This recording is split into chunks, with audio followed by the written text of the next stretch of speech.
du nord du Mali, du Niger, de l'Algérie et même de la Mauritanie savent où se trouvent les richesses du Sahara. C'est au début du XXe siècle, quand les explorateurs français sont allés y faire des recherches, que les gars se sont rendus compte que la zone regorgeait de ressources et de richesses bonnes pour eux. Le pire, c'est qu'ils ne l'ont jamais caché. Écoutons Charles de Gaulle et Houphouët-Boigny. Voilà. Pour ce qui est du ça. Alors, c'est vrai qu'on a été interrompu, donc j'ai relancé le direct pour la troisième fois. Ça arrive, ce sont des erreurs techniques. Et puis, ça fait partie des aléas du direct.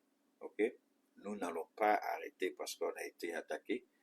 Alors, on a fait la première partie de notre intervention, c'était pour interpeller nos autorités sur la mauvaise communication et que le président Assimi Goïta, logiquement, les interventions de notre président doivent être objet de divulgation, d'information, de sorte que les propos du président Assimi Goïta, chaque fois qu'il fait une intervention, il faut que l'organe d'État qui est l'ERTM doit être en mesure de divulguer, de faire des analyses, des reportages, peut-être c'est pas trop le mot, mais en tout cas faire en sorte que il n'y ait pas de vide et que tous les propos du président soient scrutés, développés, analysés pour que le Mali, le Sahel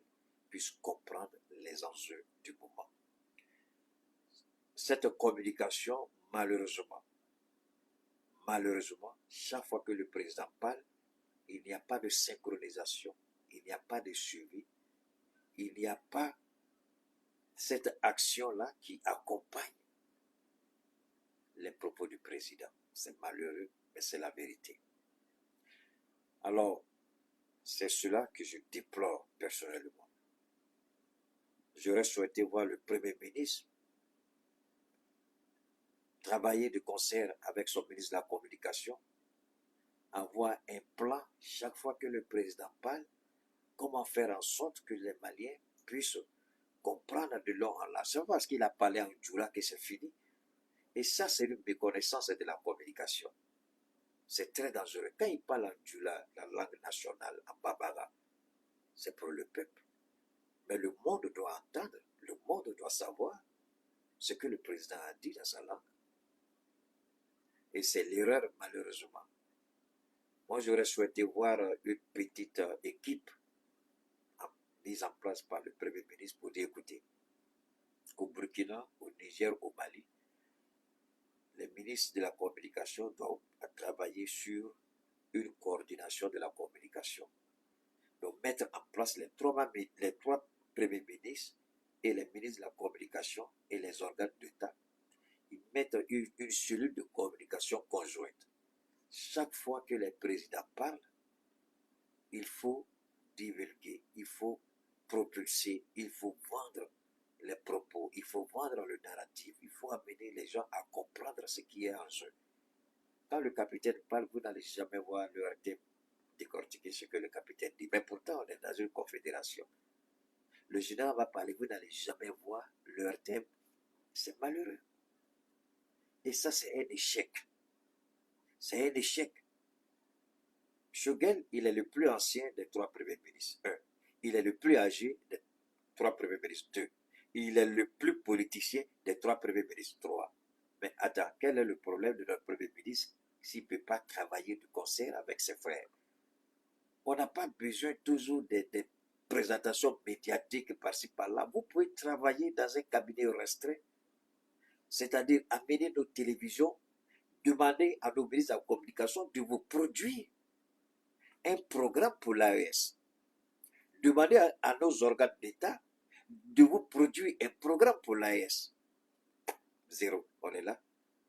Assimi parle, capitaine parle, le général parle. Vous êtes dans une confédération, je vous en prie. Mais regardez ce qui se passe en Europe. On peut les détester, on peut ne pas les aimer. Quand Victor Orban de la Hongrie parle, allez-y regarder sur les chaînes de télévision françaises. toutes les télévisions, tous les jours, il y a débat. Quand la ministre italienne parle, tout de suite. Mais pourquoi cette solidarité existe chez eux et nous, on est capable de regarder chez les autres ce qui est bon, prendre, l'adapter, l'harmoniser et puis devenir meilleur qu'eux. Mais après, c'est pour dire, je n'ai pas choisi. Je n'ai pas choisi. Mais tu n'as pas choisi, tu fais quoi comme Premier ministre? Il faut démissionner, c'est tout. Et moi, c'est le comble. C'est le comble. Le travail que Nathalie a fait là. Moi, je pense que nos ministres de la communication devraient avoir honte. Regarde quelqu'un qui fait un travail extraordinaire comme ça. Mais venir copier chez elle, ça fait quoi? Puisque c'est bon, prenez ce qui est bon. Si je parle de moi, on dit je me bats. Donc je me mets à côté. Regardez le travail extraordinaire qu'elle fait. Mais après, quand nos ministres vont commencer à faire leur conférence, là, ils vont appeler quelques télévisions, là, appeler télévision panafricaine, ils viennent remplir les salles, blablabla, bla, bla, bla, et puis parce qu'ils ont réussi la communication. J'ai interpellé le ministre des Affaires étrangères. J'ai dit, non, c'est pas comme ça. Hein. Monsieur le ministre, autour de vous, là, vos conseillers en communication, ils ne sont pas à la hauteur, ils ne connaissent même pas ce que c'est. Ils n'ont même pas eu l'idée. Moi, je m'en fous que tu aies un doctorat en communication. Viens, je vais te déplumer ton doctorat et puis tu vas retourner encore sur les bancs. C'est pas comme ça. C'est pas comme ça. La guerre de la communication, on ne la gagnera pas avec de telles médiocrités, avec l'à peu près. On dirait qu'on est dans un secteur informel, alors que c'est des gens qui sont payés avec les ressources de l'État. Qu'est-ce qu'on fait? C'est l'à peu près. Ça, ce n'est même pas de problème. Et puis souvent, quand les ministres vantent leur mérite, ils sont contents. Surtout Shogel, quand ils vantent les mérites de leur dame. Moi, j'ai dit, c'est la vie de Shogel. Et la vie de Shogel, ce n'est pas la charia. C'est-à-dire que ce n'est pas la parole de Dieu. C'est son avis. Moi, je donne mon avis. ORTM, là, c'est zéro. À part défense citoyenne. Le Premier ministre peut faire votre atalakou, mais vous ne valez rien. Vous n'êtes pas à la hauteur. Ah ah. Quand Assimi parle là, on vous regarde, qu'est-ce que vous faites? Qu'est-ce que vous faites? Quand le général parle là, on est dans une confédération, vous faites quoi? Quand le capitaine parle, vous faites quoi? C'est là, quand on fait atalakou là, d'accord? Vous croyez que parce que quelqu'un, le premier a dit que vous êtes bon, que vous êtes bon. C'est se berner d'illusion. C'est se mentir à soi-même. De croire que vous êtes bon alors que vous ne l'êtes pas. Vous pouvez continuer à croire à ce que le Premier ministre dit, croire que vous êtes bon. Mais moi, je vous le dis, vous n'êtes pas bon. Maintenant, si vous dites pourquoi j'ai dit ça, s'il y a un seul garçon qui dit qu'il est bon, à la Kamawele, ORTM, la Kata Sigikapuma, studio d'Aïbe Filama, ti doya tidiri, mais maïre la moalbi, ika Sigata, Yagilike, ika, tu verras des tours là-bas. Il a signé. Mais c'est du n'importe quoi. Arrêtons de qualifier la médiocrité de choses. Mais ils sont médiocres. Ça coûte quoi de dire que vous n'êtes pas bon? Mais c'est mon argent qui vous paye. Pourquoi je ne vais pas dire si je ne suis pas satisfait de votre service? Parce que le Premier ministre a dit, moi c'est mon argent qui paye, et le Premier ministre, et vous les journalistes. Alors, quand c'est pas bon, pourquoi vous dites que pourquoi je ne dois pas dire ça? Vous n'êtes pas à la hauteur jusqu'à présent. Et l'AES, en matière de communication, vous êtes zéro. Maintenant, on va revenir au fouet. Notre ligne de conduite, c'est celle qui Ça, c'est De Gaulle, hein. sauvegarde nos intérêts. Il dit, notre ligne de conduite, là, c'est le général De Gaulle qui parle. Notre ligne de conduite est celle qui sauvegarde nos intérêts. Et c'est ce qui motive la France jusqu'à aujourd'hui. Est-ce que ça, là, c'était compliqué pour l'ORTM d'aller faire des recherches et faire des trucs? C'était compliqué. C'est compliqué. Des réalités. Quels sont nos intérêts? Nos intérêts. Bâtard, là, je vais crier jusque dans les oreilles de ton papa puis de ta maman. Idiot, qui t'a appelé ici? Bête que tu es. Crier. Voilà un maudit qui vient, arrête de crier. Idiot. On t'a appelé ici? Imbécile raté. Sperme pourri. On t'a appelé ici? Je vais crier. Tu peux arrêter ma bouche? Idiot. Arrête de crier. Bâtard, là, faut venir faire ma bouche. Idiot que tu sois. C'est la libre exploitation du pétrole et du gaz que nous avons découvert La libre, que nous découvrons la libre exploitation du pétrole et du gaz que nous avons découvert ou que nous allons découvrir dans le futur. Voilà ce qui a scellé notre sort. Voilà ce qui explique la France-Afrique. Voilà ce qui explique. Alors, nous allons continuer à écouter. Nous allons continuer. Non, je vais le bloquer, ne vous en faites pas. Ce petit bâtard-là, je vais le bloquer tout à l'heure. C'est ce que je suis en train de faire. Je suis dans ce, je vais le bloquer tout à l'heure. On va continuer d'écouter De Gaulle. Même si ces messages sont là. C'est la disposition de terrain d'aviation et de droit de circulation pour nos communications avec l'Afrique noire. Waouh! Néanmoins, nous sommes en droit de dire Regardez très bien l'intelligence de Nathalie. Regardez ce que dit Nathalie. Écoutez ce que dit Nathalie. Elle prend le général de Gaulle qui dit nous devons tout mettre en place, n'est-ce pas, pour sécuriser toutes les découvertes que nous allons faire. Toutes les découvertes.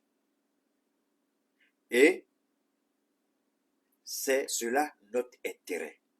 Donc, depuis De Gaulle, la France savait que sa survie existentielle dépend des ressources que nous avons dans le Sahel. Pas dans le café de la Côte d'Ivoire, pas le cacao de la Côte d'Ivoire, pas le port d'Abidjan, pas l'EVA, mais les ressources énergétiques. Des ressources qui peuvent soutenir le rythme de l'industrialisation, le rythme du développement de la France. C'est de ça qu'il était question. On va continuer d'écouter Houphouët. Maintenant, ça c'était De Gaulle. On va écouter Houphouët. que le Sahara, rationnellement exploité, peut constituer des sources immenses de richesse. Le Sahara peut constituer des sources immenses de richesse. Mais là, c'est le ministre délégué qui parle. Là, c'est le président, l'ancien président. Mais avant qu'il ne soit président, c'est le ministre Houphouët qui parle ici. Houphouët. Mais je vais vous laisser écouter les propos d'Houphouët jusqu'à la fin. Et puis nous allons dire ce que nous en pensons. Seulement pour les habitants du Sahara, pour les populations riveraines, mais également pour l'ensemble de l'Union française. L'Union française, vous Ce qu'il comprenez? faut retenir surtout, c'est la source de pétrole, la source énergétique, si capitale à l'indépendance politique de la France et partant de l'ensemble. Est-ce que vous comprenez ce que Houphouët dit ici? Est-ce que vous comprenez ce que Houphouët dit ici? Est-ce que vous avez commencé à saisir ce que Houphouët dit? Je vais revenir en arrière parce qu'il est important de comprendre cela. On va continuer. Les richesses du Sahara. C'est au début du XXe siècle, quand les explorateurs français sont allés y faire des recherches, que les gars se sont rendus compte que la zone regorgeait de ressources et de richesses bonnes pour eux. Le pire, c'est qu'ils ne l'ont jamais caché. Écoutons Charles de Gaulle et Houphouët-Boigny. Pour ce qui est du Sahara, notre ligne de conduite, c'est celle qui sauvegarde nos intérêts et qui tient compte des réalités. Quels sont nos intérêts? Nos intérêts, c'est la libre exploitation du pétrole et du gaz que nous avons découvert ou que nous découvririons. C'est la disposition de terrain d'aviation et de droit de circulation pour nos communications avec l'Afrique noire.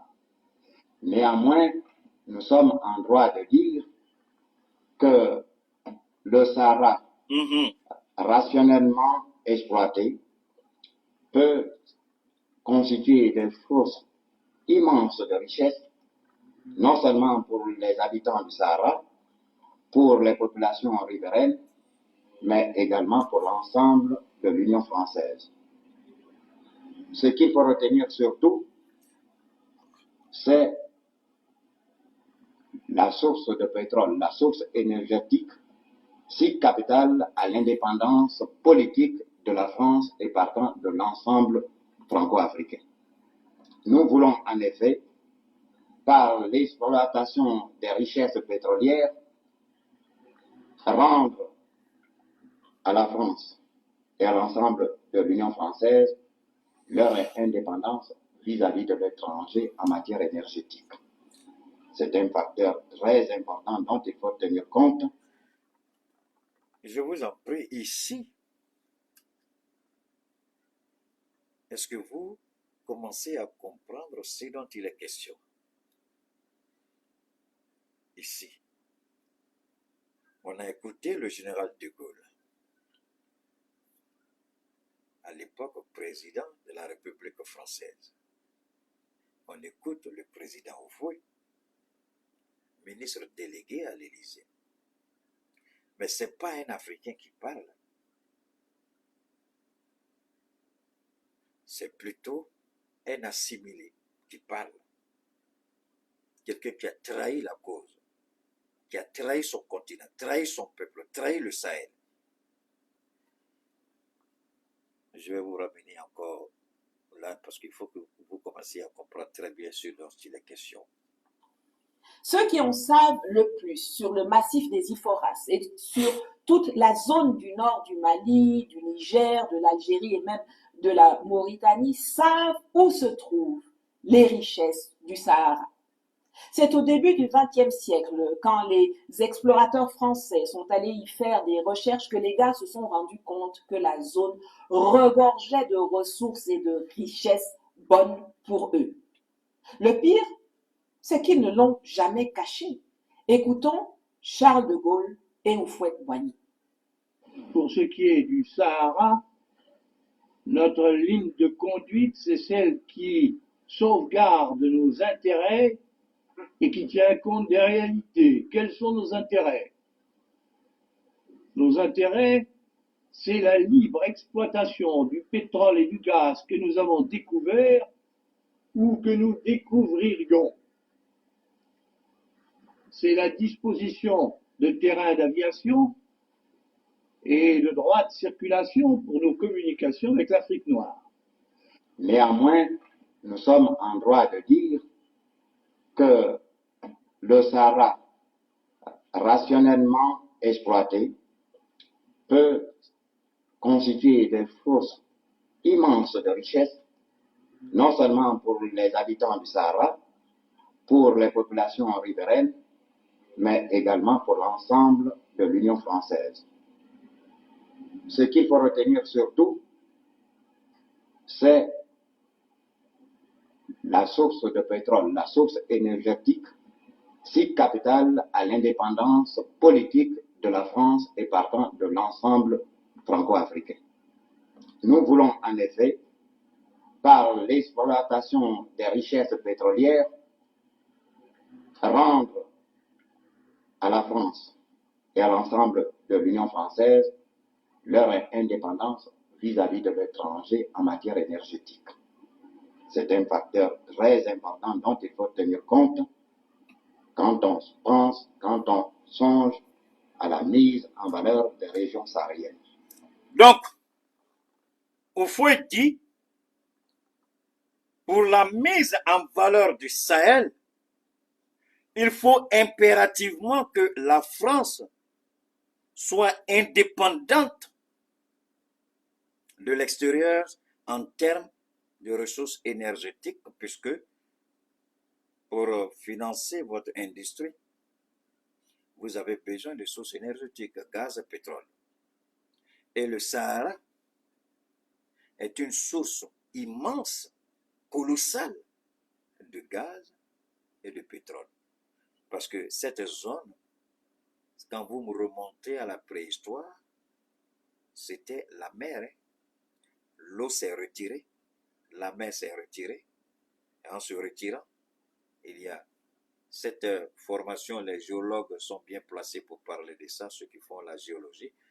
Donc, il y a cette formation du gaz, d'autres ressources naturelles, de pétrole et bien d'autres. Et Houphouët dit, nous devons faire tout pour que la France garde la main sur le Sahara.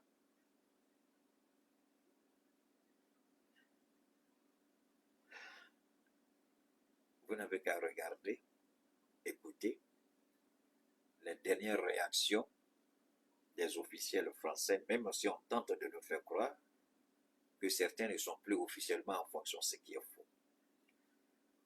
C'est cette dynamique du président Houphouët. Il y aura toujours cette complicité, cette complémentarité. Il y aura toujours cette complémentarité entre, je répète, il y aura toujours cette complémentarité entre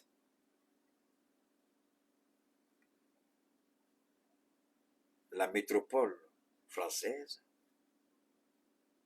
et les chefs d'État véreux, vendus, corrompus en Afrique. Houphouët n'est plus là, c'est pas ça?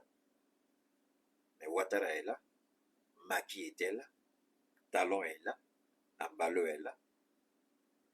Et cette trajectoire de la France, pillée et volée, et quand vous réécoutez le discours, le message de, comment on appelle ça, du général de Gaulle, quand vous écoutez le message du général de Gaulle, il y a une question fondamentale que vous devez dire, attendez, qu'est-ce que le général de Gaulle a dit?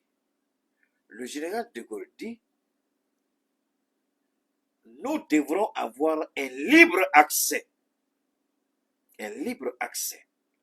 Un libre accès. Waouh, un libre accès. En d'autres termes, nous n'allons pas acheter à votre prix, mais nous allons prendre librement ce qui vous appartient. Nous allons le récupérer pour en faire notre propriété. Alors, cela vous rappelle le système des 10%, 1%, 2%, 3%, l'uranium du Niger. Vous voyez, la France prenait l'uranium du Niger avec cette bêtise de 1%, 2%, 1%, 2%. C'est ça la réalité. C'est cette réalité que nous devons comprendre. C'est cette réalité que nous devons chercher à comprendre. Ici, la France ne dit jamais, nous allons payer au juste prix. Mais la France dit, nous voulons avoir un libre accès. La France dit, nous voulons avoir un libre accès. Donc, qu'est-ce que cela vous dit? Qu'est-ce que cela vous dit? Un libre accès, qu'est-ce que cela vous dit? Un libre accès, qu'est-ce que cela vous dit? Cela veut dire, nous allons prendre selon notre volonté. Nous allons prendre à notre prix. Et après, il vient nous dire, regardez le paradoxe. On dit, vous êtes pauvre.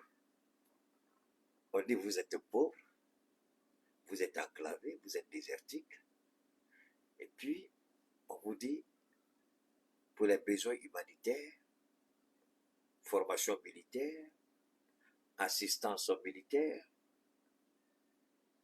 on parle de tout. Et puis,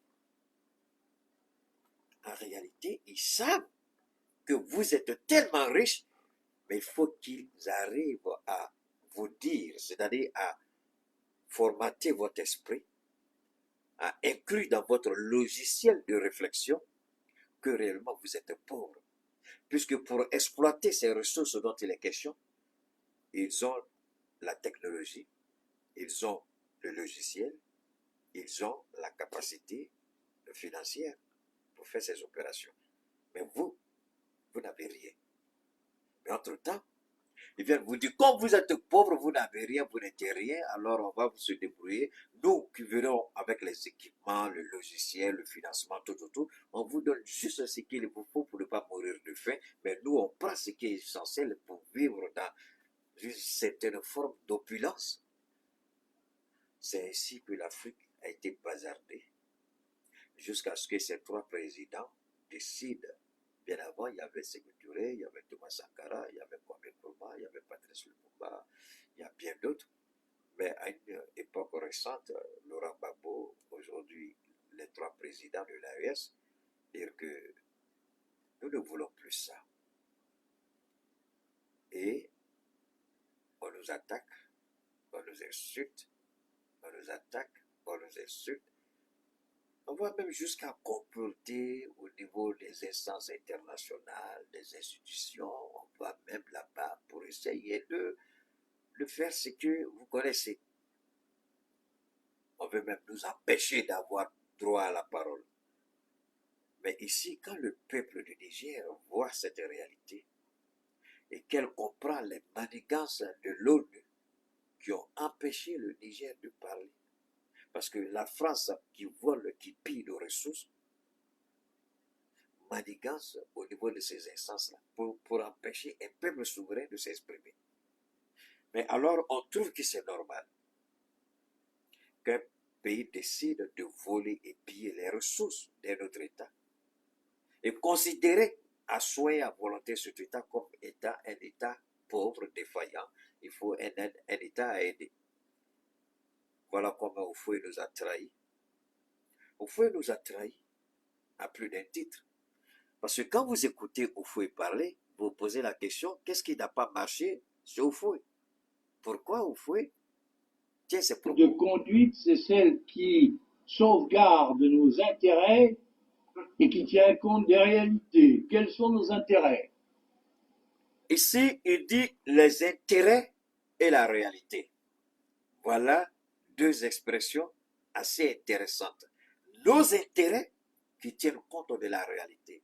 La réalité, vous êtes pauvre. La réalité, vous êtes sahélien. La réalité, vous êtes riche. Mais nous, on vous dit que vous êtes pauvre, vous devez l'accepter. Nos intérêts qui tiennent compte de la réalité. La réalité, vous êtes un réservoir inépuisable de ressources. Mais nous allons vous dire que vous êtes pauvre parce que c'est nous qui allons exploiter ce réservoir immense de ressources pour notre entreprise, pour notre développement, pour notre mode de vie, pour notre industrie. La réalité, vous avez un pays riche, mais vous êtes pauvre. La réalité, nous allons vous imposer notre mode de vie. Nous allons vous imposer notre volonté. Ça, c'est la réalité. Voilà. On nous dit, vous êtes riche, c'est indéniable. Vous avez un sous-sol tellement riche, c'est une réalité évidente. C'est une réalité évidente. Mais, cette réalité évidente, nous allons la tourner en notre faveur, en votre défaveur.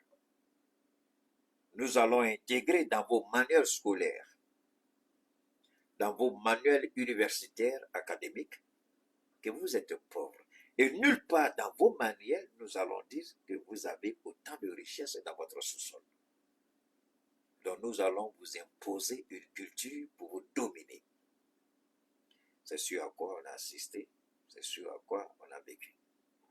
Et Oufoué a pris une part importante dans cette décadence morale, dans ce débâcle historique. Oufoué, ici, ne défend pas l'Afrique, encore moins le Sahel, mais il défend l'intérêt de la France.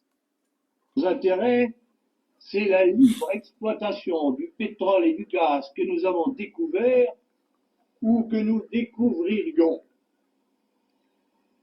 C'est la disposition de terrains d'aviation et le droit de circulation pour nos communications avec l'Afrique noire. Néanmoins, nous sommes en droit de dire que le Sahara, rationnellement exploité, peut constituer des sources immenses de richesses, non seulement pour les habitants du Sahara, pour les populations riveraines, mais également pour l'ensemble de l'Union française. ce qu'il faut retenir surtout, c'est la source de pétrole, la source énergétique, si capitale à l'indépendance politique de la France et partant de l'ensemble franco-africain. Nous voulons en effet, par l'exploitation des richesses pétrolières, rendre à la France et à l'ensemble de l'Union française leur indépendance vis-à-vis de l'étranger en matière énergétique. C'est un facteur très important dont il faut tenir compte quand on pense, quand on songe à la mise en valeur des régions sahariennes. Merci, Monsieur le ministre. Ce Alors- qui est en jeu aujourd'hui, Alors ici, vous avez bien compris, Houphouët dit il faut faire en sorte de donner à la France cette indépendance énergétique en termes de gaz, en termes de pétrole. Alors, il est intéressant, véritablement intéressant, de comprendre ce qui se joue. Nous sommes maintenant en mesure, je le dis nous, dans le Sahel, en mesure de dire que la guerre qui nous est imposée à travers le terrorisme, à travers cette histoire de rébellion du Nord, alors vous commencez à comprendre cette histoire de l'Azawad, comment la France envisageait. D'abord, dans un premier temps, on permet au Mali de croire que le Mali est indépendant. Et quelques années après, on va susciter une rébellion, puisque le Mali est un territoire vaste, on va susciter une rébellion. Et cette rébellion-là, on va lui donner les moyens pour imposer la scission du pays en deux. Donc, le Sahara, à partir du bassin des Taoudéni, comme vous connaissez, Gao, Tombouctou, Kidal, tout ça, donc on va couper cette partie du nord et dire que vous avez ça. Voilà un peu cette histoire. Alors, c'est pourquoi cette histoire de rébellion du nord, pour comprendre les origines, voilà une des raisons. C'est depuis cette époque-là. Et les propos d'Houphouët et du général de Gaulle sont des propos qui ont motivé 2 à 3 éléments essentiels dans les relations entre la France, je ne dirais pas toute l'Afrique, entre la France et le Sahel. D'abord, il faut installer des bases militaires pour assurer, garantir la pérennité de l'exploitation mensongère, du vol institutionnel de nos ressources naturelles. Donc, il faut mettre là les forces armées françaises. Deuxièmement, la France se porte comme porte-plume de ses colonies auprès des institutions internationales. Troisièmement, la France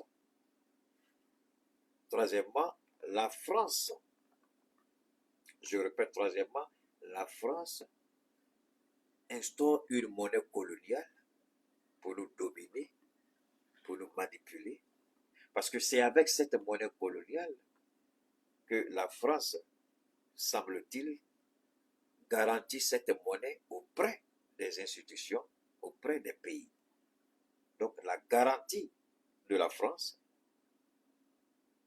va avec la volonté de la France de pouvoir nous accorder des prêts ou pas. On l'a vu aujourd'hui avec la Banque mondiale et le Mali, tout ça, là. Alors vous commencez à comprendre mieux. Donc, le général de Gaulle dit, il faut qu'on ait une présence militaire, il faut qu'on maîtrise la communication. Peut-être que cet élément vous a échappé, mais il dit, il faut qu'on maîtrise la communication. Alors,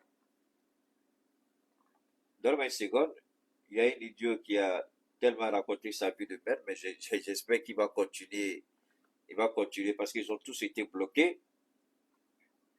Alors, j'attends maintenant, venez encore prendre vos inepties là. Je les ai tous dégagés. Donc, je continue. Le général de Gaulle, il a dit, Je répète, il faut nos forces armées, il faut les bases militaires françaises. 1. Il faut une monnaie coloniale. 2. Il faut avoir des ramifications autour, sinon au niveau de toutes les institutions internationales, aussi bien diplomatiques que politiques. Il faut que nous soyons le porte-plume de ces pays-là. Vous nous vendez l'illusion. Vous êtes pauvres, il ne faut jamais qu'ils ouvrent les yeux. Il ne faut jamais qu'ils comprennent qu'ils sont riches.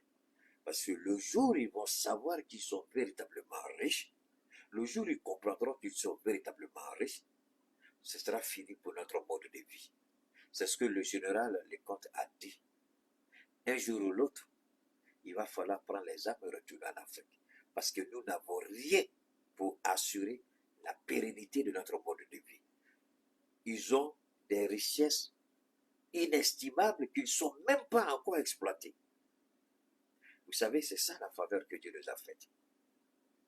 Ils croyaient qu'ils allaient nous maintenir dans une sorte de bulle de dépendance, nous imposer une guerre comme ils l'ont fait au Soudan et amener le Mali à être divisé. Ils ont échoué à ce niveau. Le Mali n'a pas été divisé. Parce que le général de Gaulle a travaillé sur un seul aspect du problème. Il n'a pas travaillé sur les variabilités, les variations temporelles et l'interconnexion à un système de communication qui n'est pas contrôlé par l'Occident. Un système de communication qui n'est pas contrôlé par l'Occident. Et ce système de communication, ce sont les réseaux sociaux, sur lesquels l'Occident n'a jamais misé. Ils n'ont jamais vu s'ils savaient que les réseaux sociaux allaient être le déclencheur de la prise de conscience et que les réseaux sociaux allaient ouvrir les yeux des Africains, jamais au monde on allait permettre la mise en place des réseaux sociaux. Puisque les réseaux sociaux sont devenus comme étant des systèmes de connexion entre amis, la distraction, ça fait plaisir, mais ils n'ont pas imaginé que les Africains allaient être suffisamment intelligents pour récupérer les réseaux sociaux et pour en faire une arme de combat. Ils ne s'y attendaient pas. C'est pourquoi je remercie cette charmante dame, Nathalie, qui allait faire des recherches et mettre au feu aujourd'hui face à l'histoire. De la manière elle a fait les recherches pour mettre au feu aujourd'hui face à l'histoire, c'est de cette manière que dans 50 ans, 100 ans, peut-être 200 ans, d'autres iront chercher les vidéos de Cheikh Oumar Keïta et dire, attention, il y a 100 ans, il y a 200 ans, voilà telle ou telle personne qui se battait pour ça. Et aujourd'hui, notre mode de vie, cette opulence, cette richesse que nous avons, c'est grâce à ces hommes-là qui étaient sur les réseaux, ces femmes-là. Nous leur devons reconnaissance éternelle. C'est ça le sens de notre combat. Ce n'est pas des médiocres, des petits idiots. Ils ont pris leur temps pour écrire des inepties, ils m'ont attaqué, croyant me déstabiliser. Mais je les ai tous bloqués. Alors, quand vous bloquez quelqu'un, le système prend un temps pour que ça soit effectif. Donc, vous avez pu voir des messages par un moment. Est-ce que vous les voyez encore? Ceux qui étaient sur YouTube, là, est-ce que vous les voyez encore? Vous ne les voyez plus. Je les ai bloqués. J'ai pris le temps. Et puis, pendant que je vous parlais, vous les voyez s'exciter. Il ne peut pas. Ils n'ont qu'à sortir maintenant pour écrire. Il ne peut pas. S'ils sont garçons, ils n'ont qu'à sortir. Ils vont utiliser quoi? C'est eux-là qui peuvent me battre sur les réseaux. Alors, donc, quand vous comprenez ce qui se joue, donc cette guerre qu'on nous a imposée, et c'est ce qui me fait mal, il appartenait à nos organes d'État, nos organes de médias, de faire des recherches, et puis comprendre. Non, ils ont été bloqués, ils ne peuvent plus. Ils n'ont qu'à sortir. Vous les voyez, ils étaient contents, ils disaient, oh, il ne peut pas. Il y a un premier qui a disparu. L'autre était là, il est en train de lire, il ne peut pas. Où il est aujourd'hui? Il est parti. Désormais, c'est sur le téléphone de quelqu'un d'autre. Alors, vous regardez, nos médias d'État sont incapables de, de, de dépassement, faire des recherches, animer vraiment des émissions pour informer, pour orienter le peuple. Jamais. Jamais. Est-ce que nous avons un problème avec quelqu'un? Oui. Quand tu ne fais pas ton travail, il faut laisser la place à quelqu'un d'autre. Oufoué, là, Oufoué, ce que Oufoué a dit, c'est la dynamique de la France jusqu'à aujourd'hui. La France va toujours chercher un Africain, comme l'a dit le capitaine Ibrahim, les esclaves des salons. Oufoué, le ministre délégué, était un esclave de salon. Oufoué, je le dis, Oufoué, le ministre délégué, était un esclave de salon. Il a vendu son âme, il a trahi. Il parle d'indépendance énergétique de la France. Et cette France qui dit, nous avons le droit de vie et de mort sur vos ressources. Oufoué dit oui, il faut cela. Oufoué nous a trahis. Oufoué a trahi. J'espère que son âme, là où il est, peut-être qu'il est en train de demander pardon au Sahel, au Sahara. Oufoué nous a trahis. Je le répète, il nous a trahis. Mais malheureusement,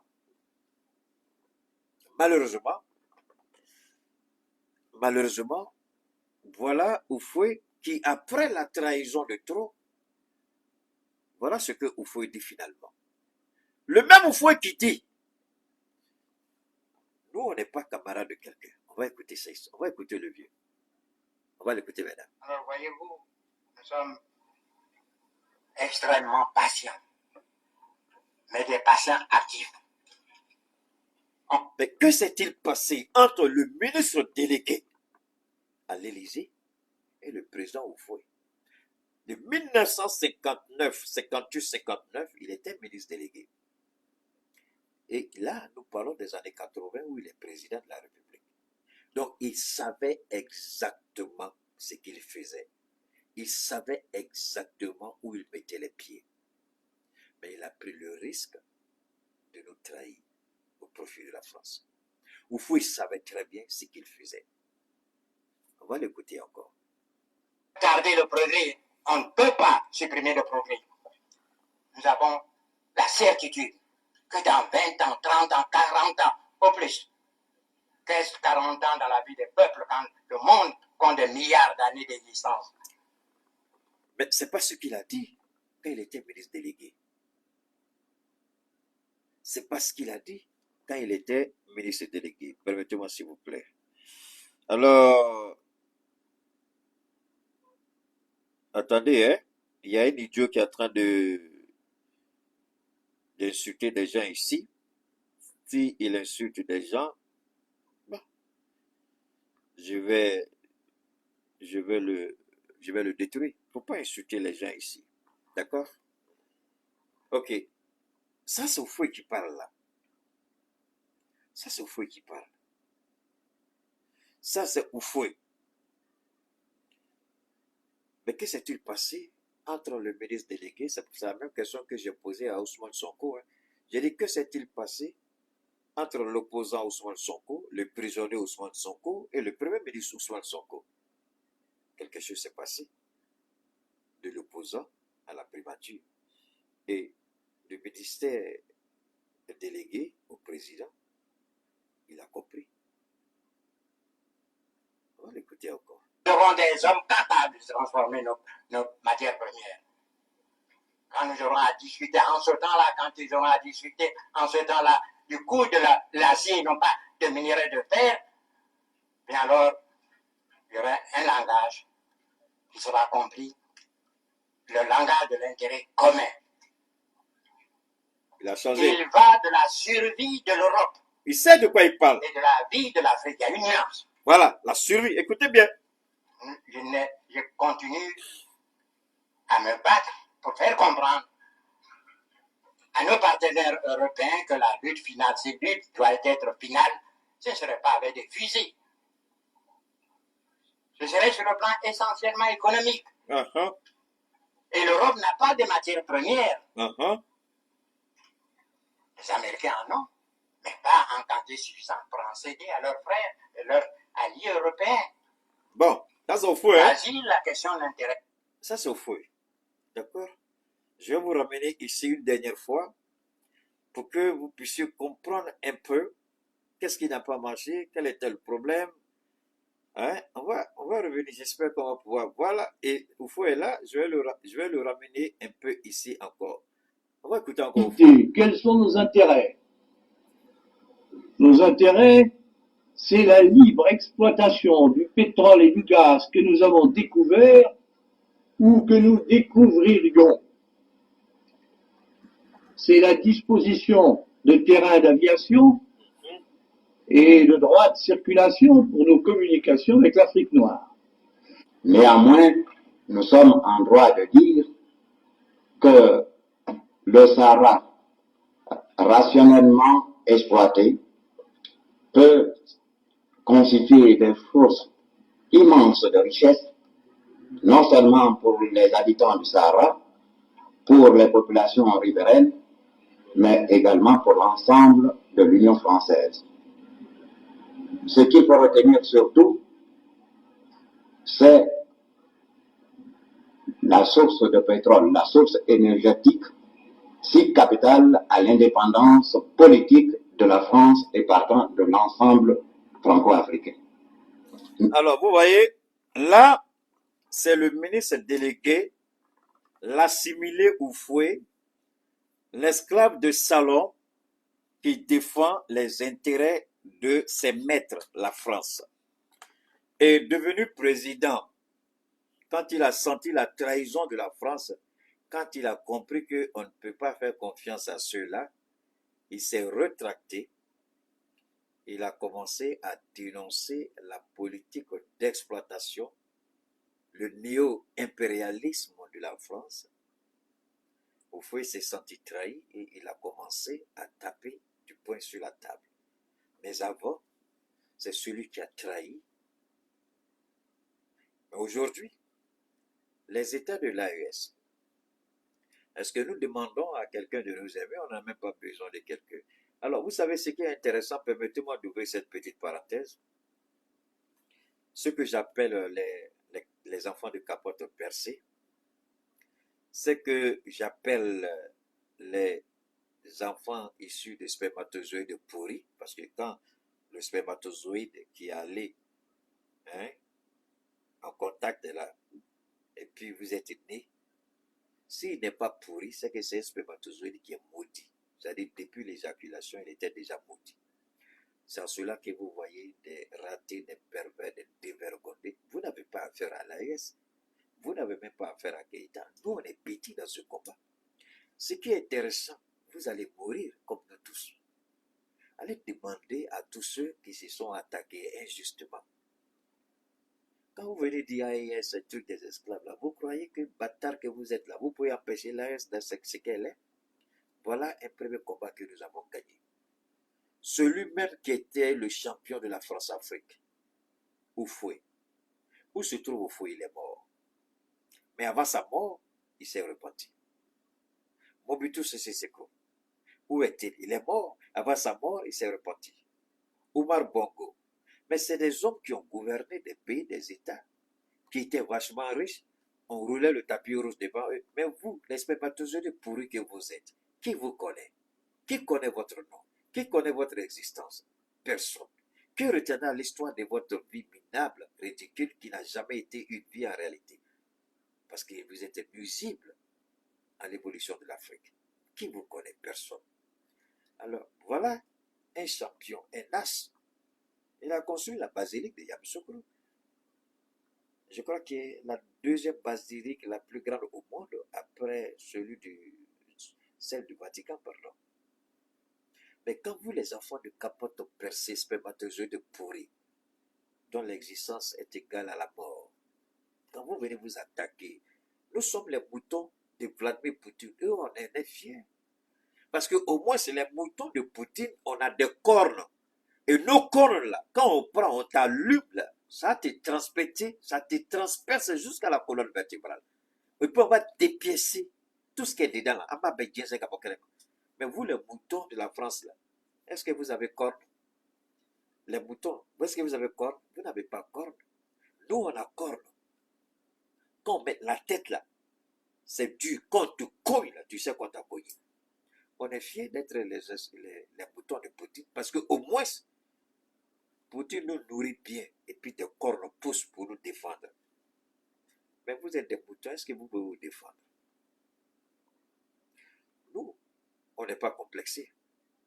On est décomplexés. Poutine ne peut pas nous empêcher d'être amis avec l'Iran, avec la Chine, avec la Turquie, avec le Brésil, avec n'importe quel pays au monde. La Russie ne nous impose jamais quoi que ce soit. Et d'ailleurs, c'est la réciprocité, le respect dans les relations diplomatiques. On en est fiers. Mais vous, les bâtards ratés, capotes, percés, spermatozoïdes de pourris, là, égarés que vous êtes là, est-ce que vous pouvez chier sans demander la permission à la France? Est-ce que vous pouvez chier sans demander la permission à la France? Votre minable de président Ouattara, là, il allait se faire enregistrer de la drogue juste pour venir. Les gens n'ont pas compris. On dit, oh, il a fait chute. Arrêtez de dire des bêtises. Ouattara, normalement, il ne devait pas retourner en Côte d'Ivoire. Il a dit, même s'il va mourir, il va mourir. Ça, c'est une information que je donne aux idiots, là, aux capotes, aux percés, spermatozoïdes pourris, là. Intelligence maléfique, là. Écoutez. Quand Ouattara est allé, les docteurs lui ont dit, on ne peut pas te laisser. Il dit, c'est mon cadavre que vous allez retenir ici. Même s'il faut mourir le jour du défilé, là, je serai un martyr. Je vais aller défiler là, je ne vais pas louper. Bombardez-moi de Médoc. Ils l'ont bombardé. La baisse que Ouattara a portée le jour de l'indépendance, est-ce que vous avez regardé même la façon dont les boutons, il y a une photo, je ne sais pas si j'ai supprimé la photo, mais je suis tombé dessus par hasard. Regardez les boutons, la veste qu'il avait portée là. Regardez comment la veste était. On l'a bombardé pour qu'il puisse assister à la fête d'indépendance. Après la fête d'indépendance, il devait retourner rapidement à l'hôpital. C'est ce qu'il a fait. C'est ce qu'il a fait. Vous allez donner pourquoi.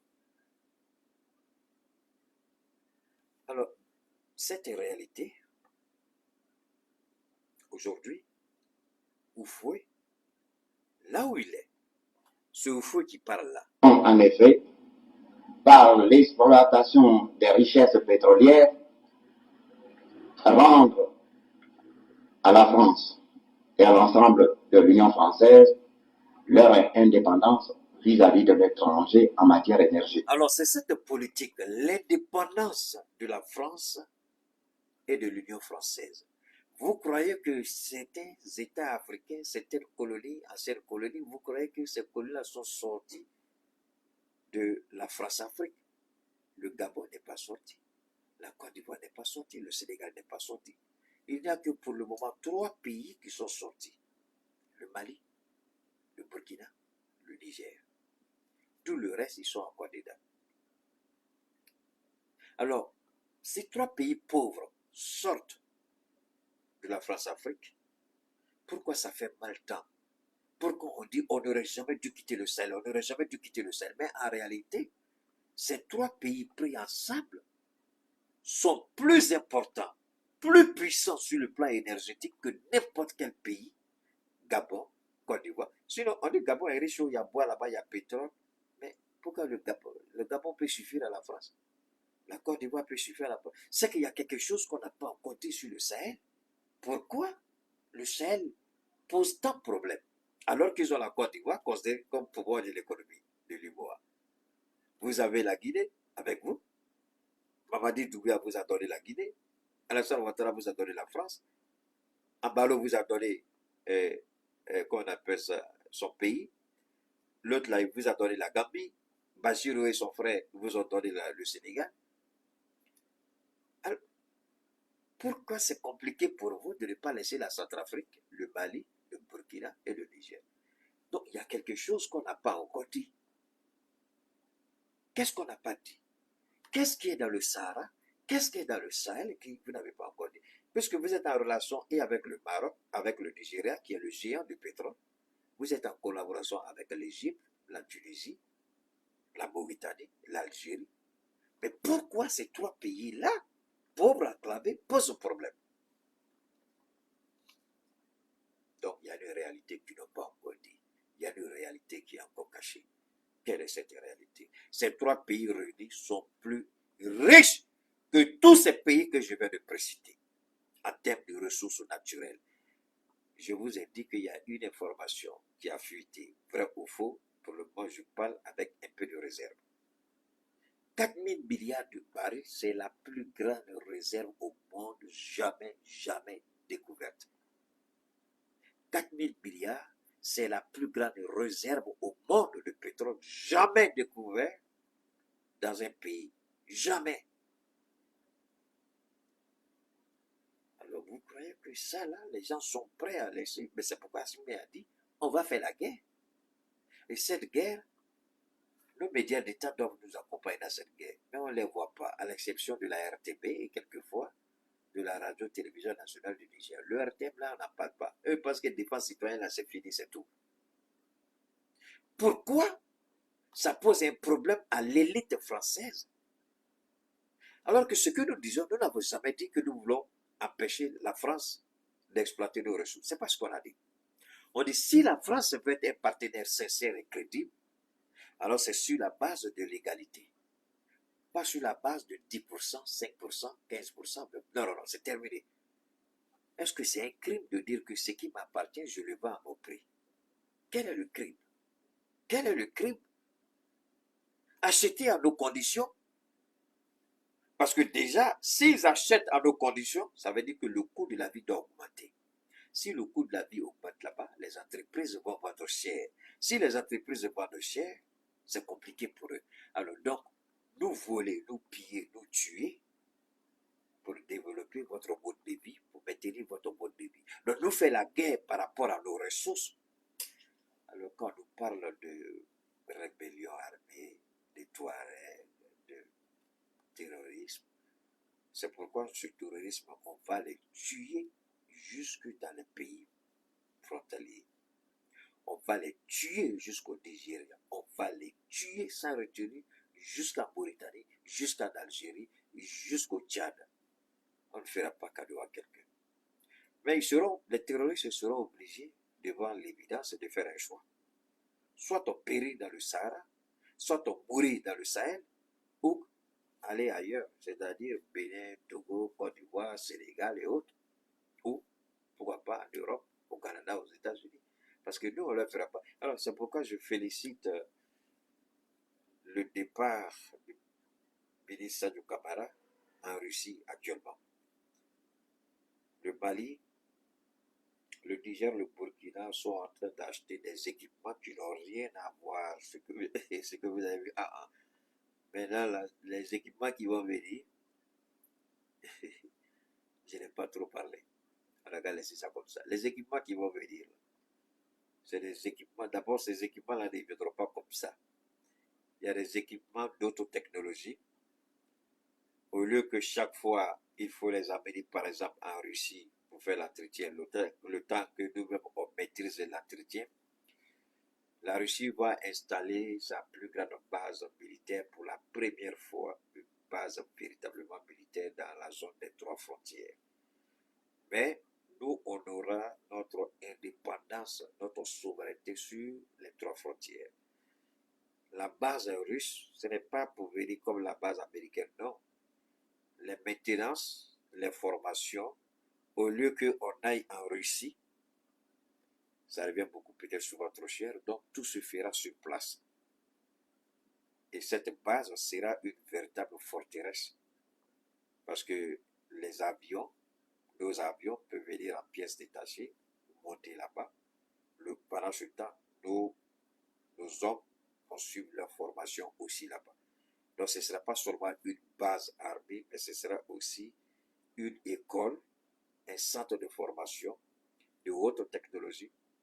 Tout ce que la Russie a comme armes sophistiquées sera stationné dans cette base et nous pourrons avoir ces armes à notre portée. Au lieu de dire c'est chaud, il faut faire venir les armes sont déjà là. On leur fait décoller les Sukhoi, je crois 37 ou 50, je ne sais pas trop là. Tout ça sera là-bas. Parce que Poutine, moi je ne dis pas que forcément c'est ce que. On ne veut pas être dans l'esclavage avec quelqu'un, mais puisqu'ils ont décidé de venir nous déstabiliser chez nous, Poutine a juré aussi. C'est pas seulement en Afrique, hein. Poutine, il y a des armes que Poutine ne voulait pas donner à l'Iran pour ne pas envenimer la situation. Des armes que l'Iran négociait depuis des années et des années. Par exemple, les S-400, les S-300, les S-500 qui sont les derniers. La Russie a décidé de donner les S-400 et 500 à l'Iran. Et d'ailleurs, des missiles ont commencé à être transférés déjà en Iran par rapport à ce qui se passe. Donc, Poutine est en train de marquer sa présence. Si l'Iran même achète avec Poutine, la Chine achète avec Poutine, Poutine achète avec la Chine, pourquoi nous on n'achète pas avec Poutine? Merci beaucoup, les Sukhoi, merci beaucoup, c'est les 35. Pourquoi nous on ne va pas acheter avec la... Ce n'est pas d'être soumis, non? Ils ont une technologie militaire beaucoup plus avancée. Et aujourd'hui, la Russie est la première technologie militaire au monde, et ça je vous le dis. Croyez-moi, détestez-moi, ça me dit rien. Mais la réalité sur le terrain, c'est ça. Je ne vais pas développer ce qui s'est passé à Course parce qu'on n'a pas le temps, on a déjà trop parlé. Il est déjà 1 heure ici. Ce qui est intéressant, c'est que ce que Houphouët a dit ici, Vladimir Poutine le sait. Ce que le général de Gaulle a dit, Vladimir Poutine le sait. Ce que les officiels disent, Poutine dit, comment je peux vous aider dans le Sahel, dans le Sahara, à sécuriser votre sous-sol? C'est la question que Poutine a posée à Ibrahim, au général, et puis à Assimi Goïta. Comment je peux vous aider, main dans la main, à sécuriser cette immense richesse qui est dans le Sahel? Je ne peux pas prendre la place de votre armée, mais comment on peut collaborer pour sécuriser? Ils n'auront plus votre ressource. Et ça, ils l'ont compris. Ils l'ont compris. Donc, nous, on dit, voilà, Poutine, comment tu vas nous aider? C'est simple. On a besoin d'abord de, comme Ibrahim l'a dit, vous voyez, les centrales là seront installées et puis on n'aura pas des avions efficaces, des radars efficaces, des satellites efficaces pour contrôler nos satellites, pour contrôler nos centrales. Et ces centrales, on va les construire et puis laisser ça à la portée de n'importe qui. Voilà l'exemple qui se passe aujourd'hui en Russie. Pourquoi la Russie est en train de bombarder massivement pour éviter que les troupes ukrainiennes se rapprochent de cette centrale? Ce serait catastrophique pour la Russie. Et nous, vous croyez qu'on va avoir ces centrales-là juste pour nous amuser et puis les gens, vous croyez que c'est... Non, non, non, c'est pas ça. Ces centrales-là seront hautement sécurisées, je vous l'ai dit la dernière fois. Hautement sécurisées. Parce que les risques sont énormes. Les avantages sont énormes, mais les risques aussi sont énormes. Donc, on ne peut pas et on ne va pas s'amuser avec ça. Et ils le savent. Dès que cette base russe sera dans la zone des 3 frontières, je vous jure au nom de Dieu, vous n'allez plus entendre parler de terrorisme. Regardez la Syrie. Regardez la Syrie. La Syrie a disparu des médias occidentaux depuis que la Russie est rentrée dans la danse. Et les terroristes savent que la Russie ne tourne pas en rond. Quand elle frappe pour détruire à jamais.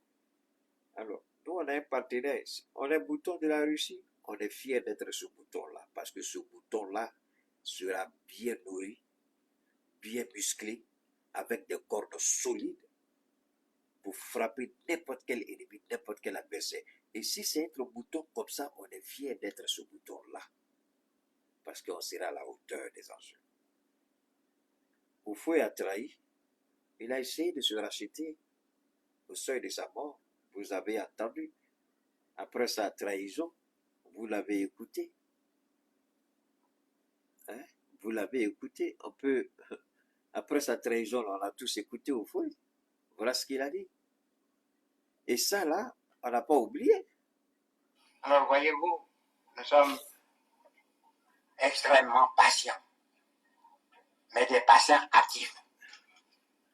On peut retarder le progrès, on ne peut pas supprimer le progrès. Voilà, on peut retarder, mais on ne peut pas supprimer. Mais ce progrès dont il parle, c'est le vol, c'est le pillage du Sahara, dont lui-même était un acteur. 58-59, quand il était ministre délégué à l'Élysée. Aujourd'hui, il veut se racheter. Mais le mal est fait. Et la France sait que sa survie existentielle dépend de nos richesses. Pas du cacao de Côte d'Ivoire, on s'en fout. Les gens crient Côte d'Ivoire a découvert gaz et pétrole. Mais je vous jure, le jour qu'on va commencer à vous donner les estimations de nos gaz, de notre pétrole dans le Sahel, la Côte d'Ivoire serait un petit garçon à côté d'un Elon Musk. Hein? Quand on va commencer à parler de nos ressources, la Côte d'Ivoire serait une petite fille qui n'est même pas encore, comment vous dites, qui n'a même une petite fille adolescente. La Côte d'Ivoire sera une petite fille adolescente à côté du Sahel quand on va commencer à parler de nos capacités énergétiques. La Côte d'Ivoire ne sera rien. Voilà cette guerre à cause de ce que nous avons. Ce qu'on dispose, c'est énorme. Ce sont des centaines d'années d'exploitation. Ils le savent. Voilà la raison de cette guerre. Mais cette guerre, Assimi l'a dit, on va la mener et on doit la gagner. On va la gagner. J'interpelle nos médias d'État à jouer leur rôle. Vous n'êtes pas encore à la hauteur des enjeux. Ce qui nous attend, vous êtes habitués à faire la communication dans les États décadents, parce qu'on avait des États décadents. Nous sommes en train de reconstruire une nation, un État. Votre communication doit être à la hauteur.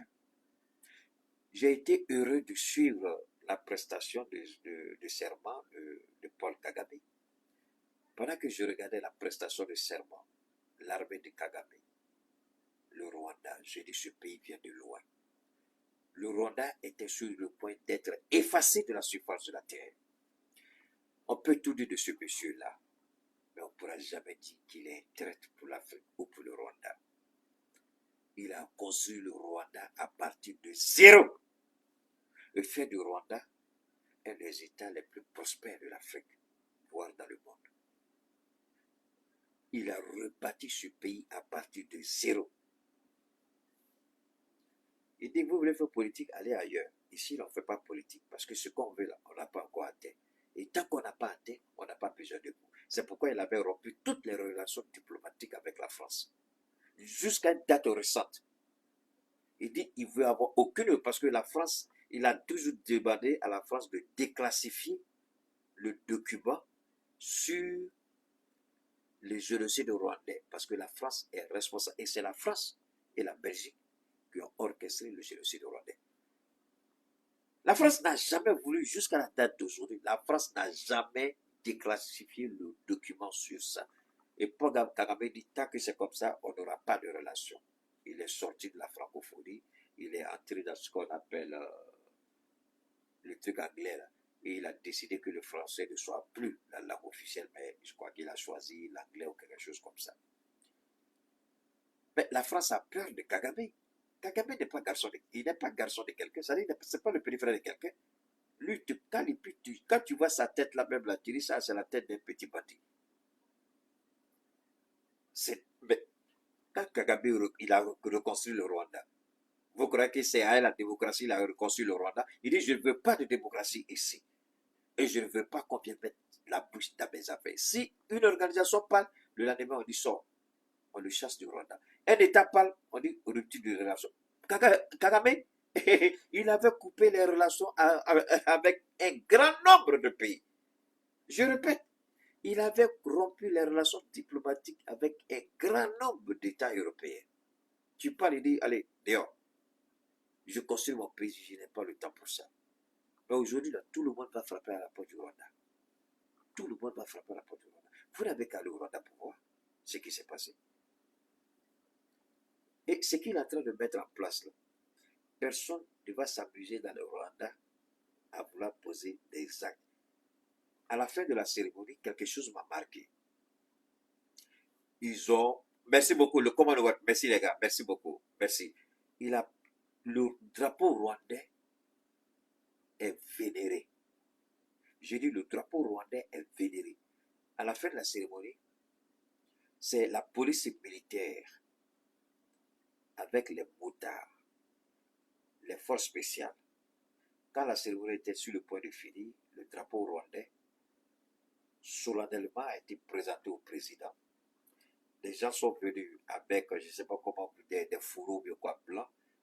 Ils ont emballé, ils ont plié le drapeau. C'est pas comme dans les autres pays, on plie. Non, non, non, on fait descendre. Non, non, non. C'est resté sur le bâton là. Ils l'ont plié, ils l'ont mis dans le fourreau avec toute la solennité officielle. Quand ils ont fini, ils se sont retirés. La police militaire est venue avec une escorte armée, lourdement armée. Ils ont pris le drapeau. Le drapeau ne tombera jamais, ne se couchera jamais. Ils ont arrêté les drapeaux dans une pick-up qui était, la voiture d'escorte était, je crois, une marque allemande et l'autre c'était une marque japonaise. Les motards étaient là, les forces spéciales sont descendues, ils ont sécurisé le drapeau. On a mis le drapeau rwandais dans la voiture. Il y avait 2 militaires, juste, ils se sont levés. Ils ont récupéré le drapeau, ils ont positionné dans la voiture avec toute la solennité. C'était extraordinaire. Je dis, c'est pas vrai, mais le drapeau rwandais. Alors, tu ne peux pas t'amuser. Alors, moi, quand les gens chez nous, on voit des présidents, de toute façon que est-ce que Paul Kagame, là, il a PhD en économie? Est-ce que Paul Kagame, là, il dit j'ai PhD en économie? Mais regardez ce qu'il a fait de Rwanda. Regardez votre Ivoirien Ouattara. Ils ne sont pas garçons. Lui, il a pris un pays qui était fini. On a tué plus de 2 tiers de la population en 90 jours. Oui, c'est ça. En moins de 100 jours, on a tué 2 tiers de la population. 2 tiers massacrés à la machette. Il fallait ramasser les corps. Il fallait reconstruire les bâtiments. Il fallait poursuivre les génocidaires, tous ces autres. Est-ce que la Côte d'Ivoire a connu ça? Mais regardez comment ce titre de président surendetté ce pays. Est-ce que le Rwanda est surendetté? Allez-y vous informer si le Rwanda est surendetté. Le Rwanda n'est pas surendetté. L'économie est prospère, pas surendetté. Plus joli 1000 fois aller-retour que la Côte d'Ivoire, alors que le Rwanda n'a rien sur son territoire. Il n'y a pas de ressources. Mais comment il a construit ce pays-là? Avec la tête. Alors, nous qui avons nos ressources aussi, on dit on va nous voler. Mais nous, on sera pire que Paul Kagame. En matière de droiture, en matière de respect, on sera pire que Paul Kagame. Parce que nous, on est 3. Lui, il était seul. Et nous, on a les ressources, il n'a pas les ressources. On veut nous combattre pour nos ressources, on veut nous tuer pour nos ressources. Ça n'arrivera pas. Ouattara, il faut te réveiller. Ça n'arrivera pas. Si nos organes d'État, nos médias ne sont pas à la hauteur, nous allons mener ce combat-là sur les réseaux. Si nos médias d'État ne sont pas à la hauteur et que certains ministres vendent leur mérite médiocre, nous allons mener ce combat-là. Nous allons accompagner les forces armées, accompagner nos présidents pour atteindre ces objectifs-là. Il s'agit de la survie de chacun de nous. On ne peut pas permettre que ces gens-là viennent. Attendez, vous pensez que nos enfants n'ont pas droit à vivre heureux dans un pays sécurisé, en paix, un pays développé où il fait bon vivre? Nos frères, nos soeurs fuient pour aller en Europe parce que c'est joli, selon eux. Il y a l'argent, tout ça, il y a le travail. Alors, pourquoi c'est nous, on doit être le dépotoir? Pourquoi le sens contraire ne peut pas se faire chez nous? Alors,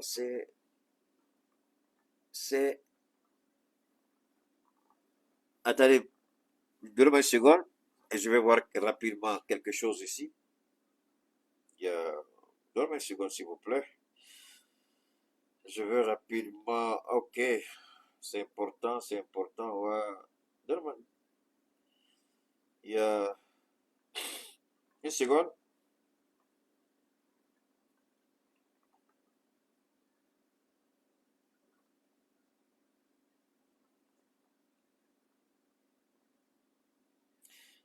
Ok. On dit quoi? Débloquer Zacharia. Qui est Zacharia là? Il fait quoi? Vous voulez que je bloque Zacharia? Ok, il n'y a pas de problème. Il n'y a pas de problème. Je vais. Ça fait plaisir hein, de bloquer Zacharia. Où il est Zacharia? Je vais le chercher. Quelqu'un dit de le bloquer. Où il est? Zacharia. Voilà. Alors, ok, Zacharia, le voilà ici. Zacharia, on dit de te bloquer. Donc, il est bloqué. Voilà. Merci. Allez, donc, les gars, on garde le contact pour une prochaine fois, Inch'Allah. Et puis, on reste ensemble, on garde le contact. Ça, c'était la troisième partie de notre intervention. On a fait une première partie. Pardon, c'est la deuxième partie, la plus longue. On a fait une deuxième partie où on a parlé des médias médiocres dans l'AES, nos télévisions d'État qui sont des médias, des organes d'État médiocres qui n'accompagnent pas nos présidents dans leur prise de parole. Et puis, cette partie était consacrée au président Oufoué. Voilà. Donc, la trahison d'Oufoué. Et après, il fait votre face. On garde le contact et à très bientôt, les gars.